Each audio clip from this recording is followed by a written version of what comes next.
Bagaimana dalam hadis tadi riwayat Imam Bukhari dan Muslim dari Abdullah bin Abbas radhiyallahu anhuma, uritun nar, diperlihatkan kepadaku neraka. Fa idza aktsaru ahliha an-nisa, ternyata penduduknya yang paling banyak adalah wanita. Qila ayakfurna billah, lalu ada yang bertanya, apakah mereka kufur terhadap Allah?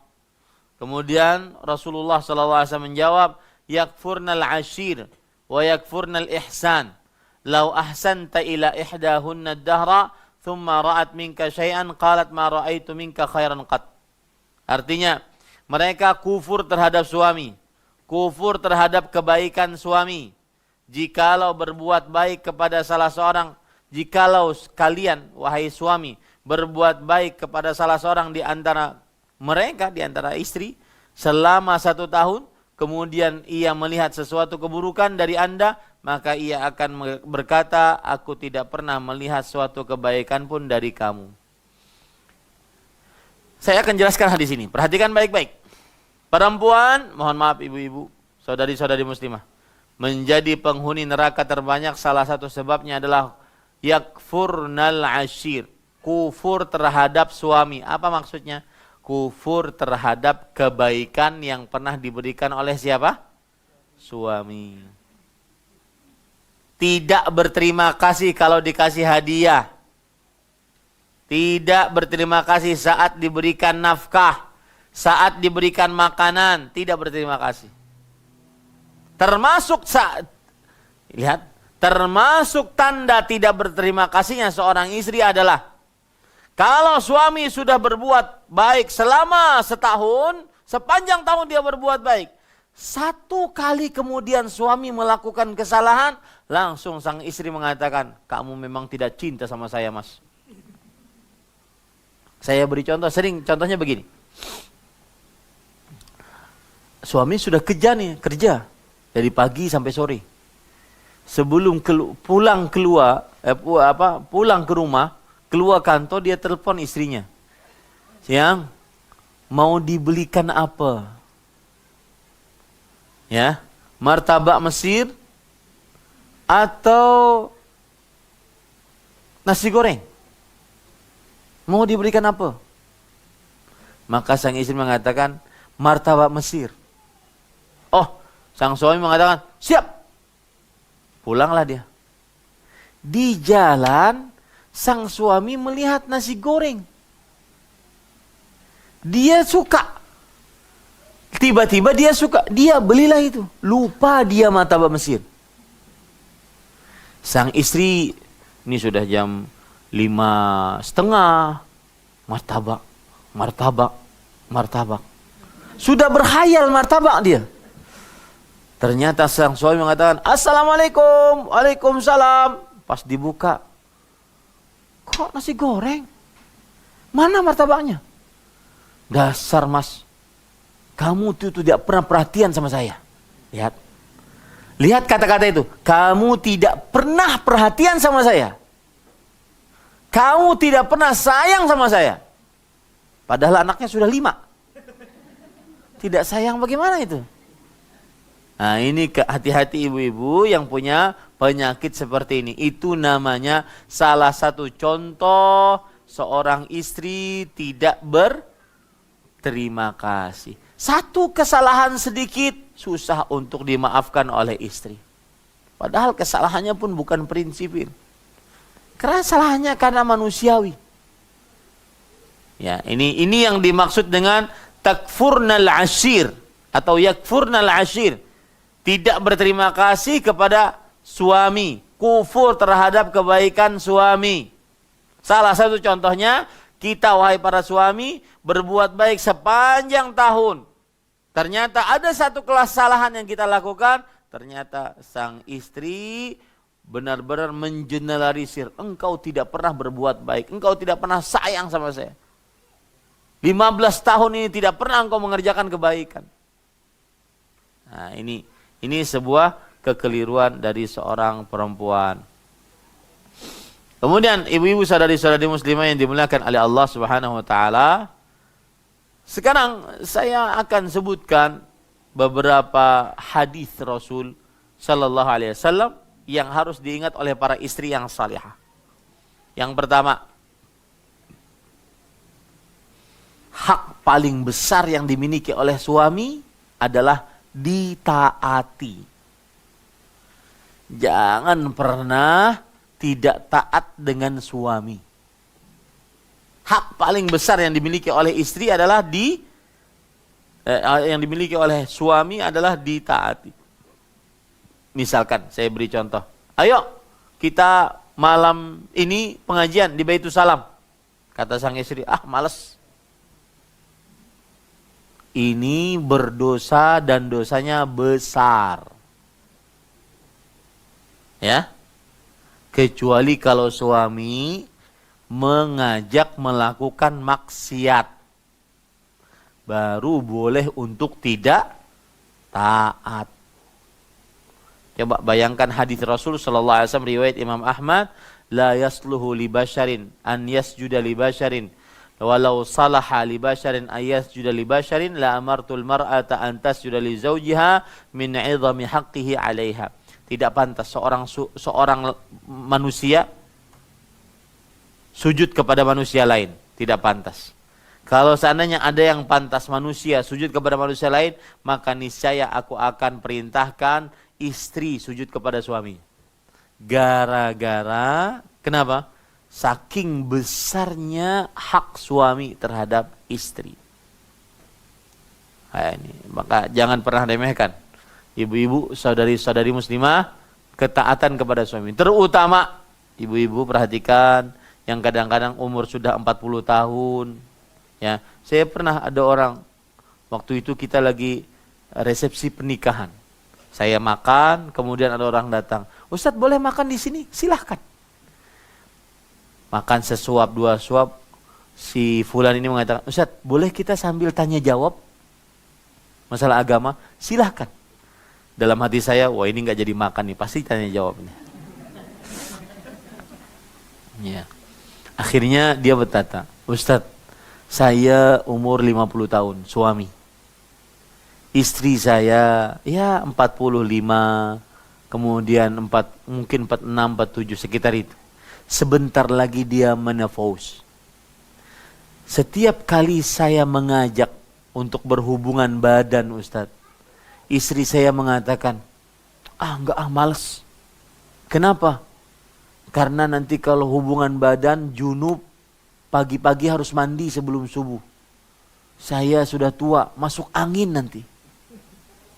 Satu. Yang kedua, males Kenapa? Karena kalau ember masuk dalam sumur, sakit. Maka ibu-ibu, saudari-saudari muslimah, jangan pernah menolak ajakan suami. Karena itu hak suami paling besar.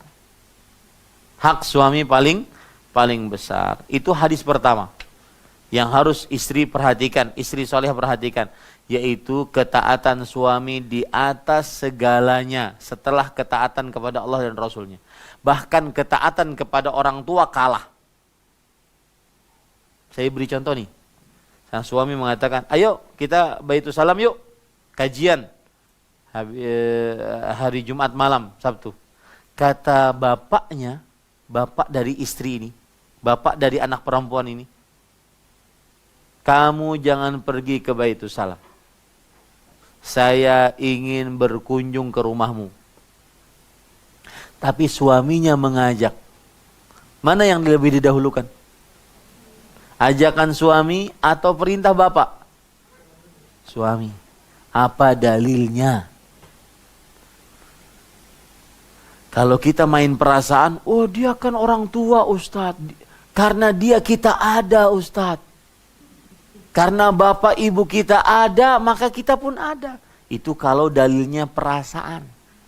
Dalam bahasa Indonesianya baper, bawa perasaan. Bukan badil, bawa dalil. Apa dalilnya? Surat An-Nisa ayat 34. Fassalihat Qanitat hafizatun lil ghaibi bima hafizallah. Wanita-wanita yang salihah adalah qanitat. Qanitat artinya taat kepada suaminya. Makanya Syekhul Islam, ulama Islam abad ke-8 Hijriah, ketika mengomentari ayat ini beliau mengatakan para ulama bersepakat. Bagi seorang perempuan yang sudah menikah, maka hak suami bisa mengalahkan hak orang tua si perempuan tersebut. Nah, ini yang pertama ibu-ibu ya. Jaga hak suami. Selama dia mengerjakan ketaatan, lakukan. Terutama nih Bu, kalau di atas ranjang. Yang ayo dong yang lagi pengen nih. Itu jangan pernah menolak. Kalau menolak dosa besar. Ustadz, kalau lagi letih bagaimana Ustadz? Paham letih ya? Kalau lagi capek bagaimana Ustadz? Maka jawabannya adalah kalau seandainya capek-capek sedikit, layanilah. Tapi kalau seandainya capek yang menyebabkan kalau kita melakukan hubungan badan mati, maka baru minta izin. Ya. Kenapa? Lihat hadis Rasul. Idza da'a ar-rajulu imra'atahu ila firashihi falta'tihi wa in kanat 'ala at-tannur. Jika seorang suami mengajak istrinya ke ranjangnya, hendaknya istri mendatanginya meskipun sang istri sedang memanggang roti. Apa maksudnya memanggang roti? Roti kalau ditinggal gosong, hangus. Ya, artinya biarkan roti gosong, hangus, asalkan layani suami. Kenapa? Para ulama mengatakan, talful mal ashalu min wuqu'i zawj fi zina. Hancurnya, gosongnya, hangusnya roti ini lebih ringan dibandingkan suami nyari tempat lain. Dibandingkan suami masuk ke dalam perzinahan. Paham ya? Itu masih ringan hadisnya. Lihat ada hadis yang lain. Rasulullah SAW bersabda, la tu'addil mar'atu haqqa rabbiha hatta tu'addiya haqqa zawjiha. Walau anna zawjaha da'athu falta'tihi wa in kana ala qatab. Seorang istri tidak akan sempurna menunaikan hak Allah sampai dia sempurna menunaikan hak suaminya. Dan jika seorang suami mengajak istrinya untuk berhubungan badan, maka hubungilah. Meskipun sang istri sedang duduk di atas qatab. Qatab itu istilah untuk orang Arab. Ada dua makna di situ. Makna yang pertama, qatab adalah tempat duduk bagi perempuan di atas onta. Jadi mungkin sang suami kan di bawah, ini onta kan tinggi. Istrinya di atas, dia ngeliat. Ini kalau hubungan badan di atas itu asik juga kayaknya. Maka wajib dilayani.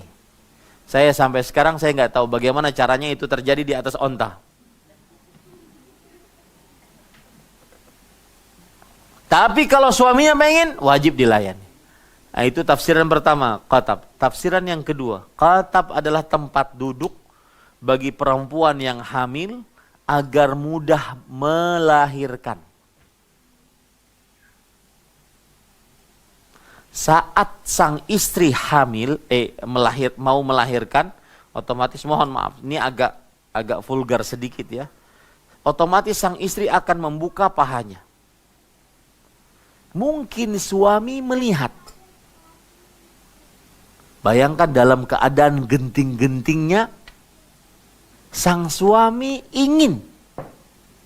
Wajib dilayani. Yang satu ingin keluar, yang satu ingin masuk. Mengeluarkan anak maksudnya. Itu wajib dilayani. Lihat ibu-ibu, jangan pernah remehkan masalah ini. hak suami paling utama adalah ditaati dalam hal apapun selama bukan maksiat. Nah,